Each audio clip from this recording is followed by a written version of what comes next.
पहली बात तो ये, ऐसा कहते हुए सिमरन ने अपने हाथ का इस्तेमाल करते हुए शशांक को जो कुछ भी करने वाला था उससे रोक लिया।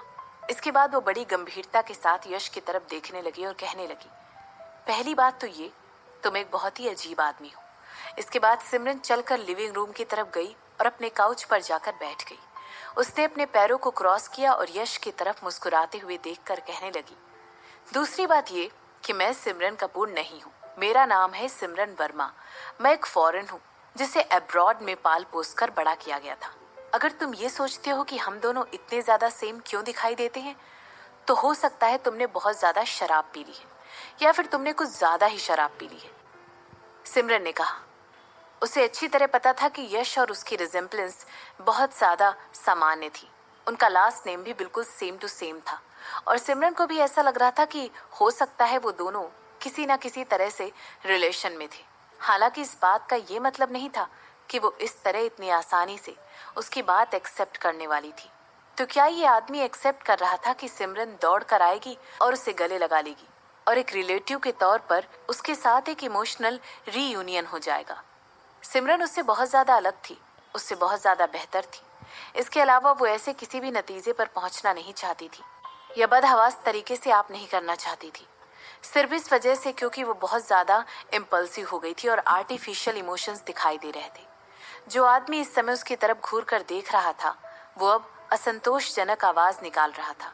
चाहे वो आदमी इस मैटर की तरफ किसी भी नजरिए से देखे, वो औरत बिल्कुल भी खतरा नहीं लगती थी।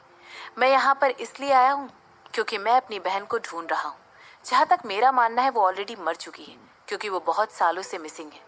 मैंने अपने सारे कनेक्शंस का इस्तेमाल करके उसको ढूंढने की बहुत कोशिश की है। हालांकि इस बात की प्रॉब्लम मिलिट्री की उस तरह की कोई बेवकूफ़ औरत अभी भी जिंदा होगी बहुत ही कम है। मुझे पूरा यकीन है कि मुझे एक ना एक दिन उसकी लाश जरूर मिलेगी, यश ने कहा। अब क्योंकि मेरी वाइफ ने और लेडीज ने ये बात बता दी है कि वो तुम्हारी बहन नहीं है, तुम यहाँ से जा सकते हो। ऐसा कहने के बाद शशांक तुरंत सिमरन की तरफ दौड़ कर गया और उसके बगल में जाकर बैठ गया। यश के शब्द एक्चुअली बिल्कुल सच थे।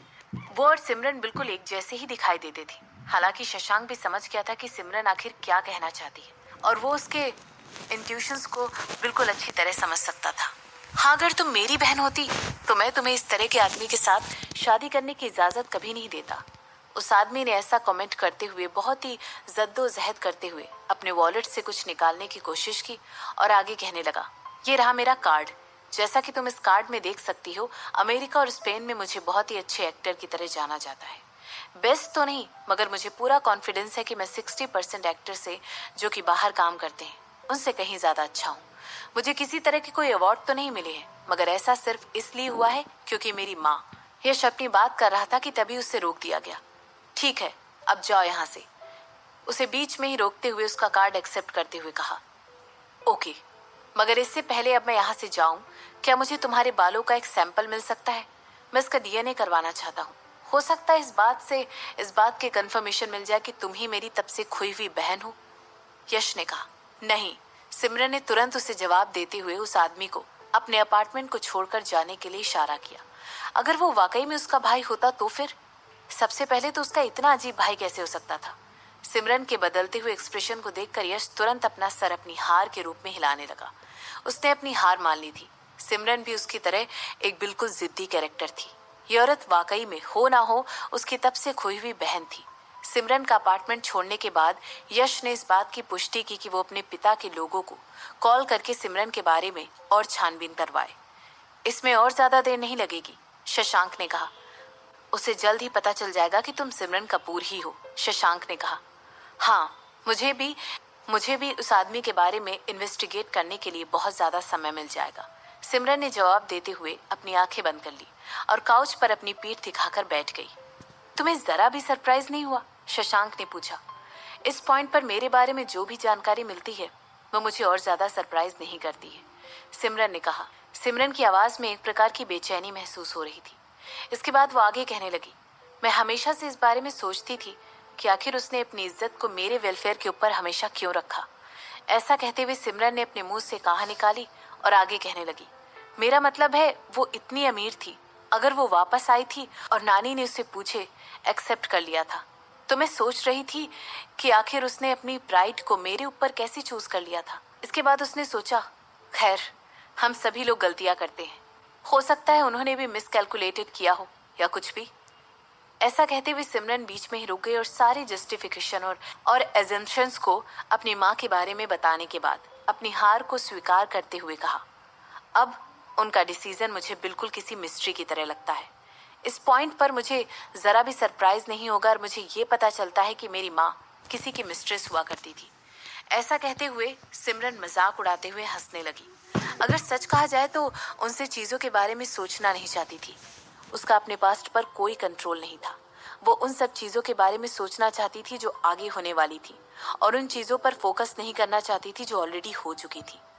हाँ, शशांक ने अपना सर हिलाते हुए सिमरन की बातों पर उसकी हाँ में हाँ मिलाई। जो कुछ भी सिमरन को पता चलता है उससे शशांक को तो ज्यादा फर्क नहीं पड़ता है। वो दोनों साथ थे और यही बात शशांक के लिए सबसे ज्यादा मायने रखती थी। शशांक इस समय सिर्फ और सिर्फ उसका सपोर्ट कर सकता था और जो कुछ भी उसे चाहिए था उसे लाकर दे सकता था। इसके बाद कुछ सोचते हुए शशांक सिमरन से कहने लगा, थोड़ा सा ब्रेकफास्ट कर लो, इसके बाद तुम सो सकती हो। मैं तुम्हें मसाज दे दूंगा, इससे तुम्हें अच्छी नींद आएगी। हाँ, मैं बहुत ज़्यादा थक गई हूँ।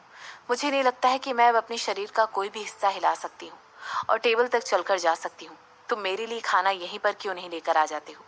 ऐसा कहते हुए सिमरन ने अपनी आंखें खोली और शशांक को एक टेढ़ी मुस्कान के साथ देखने लगी।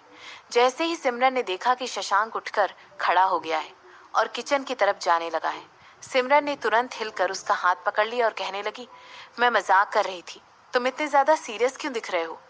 अगर तुम चाहो तो मैं तुम्हें अपने हाथों से खाना खिला सकती हूँ, शशांक ने जवाब दिया। अगर सिमरन ये कहना चाहती थी कि वो पूरी तरह ठंडी थी तो उसे गर्माहट देने के लिए भी खुशी खुशी तैयार हो जाता। अगर हमसे तो वो उसे ठंडा करने के लिए भी कुछ भी कर सकता था। शशांक बिल्कुल एक सिंपल आदमी था। वो सिर्फ इतना चाहता था कि वो उस औरत का ख्याल रखे जिससे वो बहुत ज्यादा प्यार करता है, जोरू का गुलाम।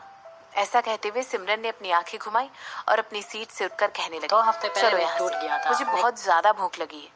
ऐसा कहते हुए उसने तुरंत शशांक का हाथ पकड़ा और उसे किचन की तरफ लेकर जाने लगी। इस समय शशांक सिमरन की काली दुनिया में गर्माहट दे रहा था। वो बिल्कुल किसी रोशनी की तरह था और ये कैसी फीलिंग थी जिसकी सिमरन को आदत सी पड़ चुकी थी। सिमरन को सिर्फ यही चाहिए था कि वो सिमरन के साथ और ज्यादा टाइम स्पेंड करे और सिमरन भी अपने साथ और टाइम स्पेंड करना चाहती थी। जैसा ही शशांक ने देखा कि सिमरन उसे खींचते हुए मुंह बना रही है, उसने तुरंत अपना सर हिलाया और उसे एक मुस्कान देते हुए उसे फॉलो करने लगा। जब सिमरन ने अपना खाना खत्म कर लिया, वो तुरंत गेस्ट रूम की तरफ चली गई और सो गई। जबकि शशांक ने कुछ कॉल की और जोया के साथ उस आदमी यश के कनेक्शन के बारे में पता लगाने की कोशिश की। इसके बाद वो सीधे बेड में जाकर घुस गया और सिमरन को अपनी बाहों में लेते हुए उसके साथ सो गया।